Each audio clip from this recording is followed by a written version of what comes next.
युद्ध करना संपूर्ण अनर्थों का मूल है। युद्ध करने से यहाँ कुटुंबियों का नाश होगा, परलोक में नरकों की प्राप्ति होगी।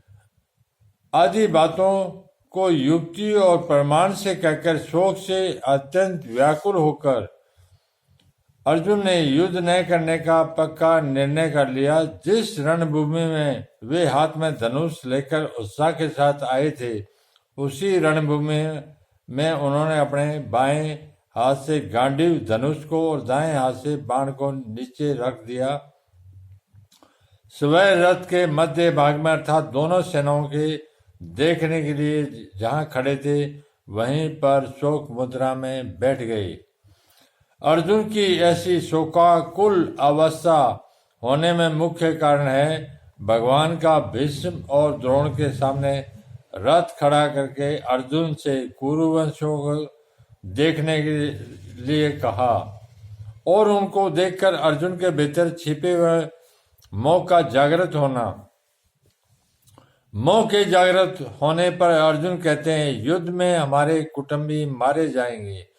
कुटुंबियों का मरना ही बड़े नुकसान की बात है। दुर्योधन आदि तो लोभ के कारण इस नुकसान की तरफ नहीं देख रहे हैं, परंतु युद्ध से कितनी अनर्थ परंपरा चल पड़ेगी, इस तरफ ध्यान देकर हम लोगों को ऐसे पाप से निवृत्त हो जाना चाहिए। हम लोग राज्य और सुख के लोभ से कुल का सहार करने के लिए रणभूमि में खड़े हो गए हैं।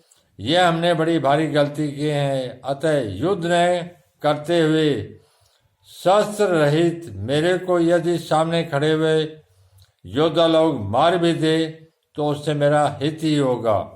इस तरह अंतकरण में मोह छा जाने के कारण अर्जुन युद्ध से उपरोक्त होने में अपने मर जाने में भी हित देखते हैं और अंत में उसी मोह के कारण बाण सहित धनुष का त्याग करके विषाद मग्न होकर बैठ जाते हैं। मोह की महिमा है कि जो अर्जुन धनुष उठाकर युद्ध के लिए तैयार हो रहे थे, वही अर्जुन धनुष को नीचे रखकर शोक में अत्यंत व्याकुल हो रहे हैं।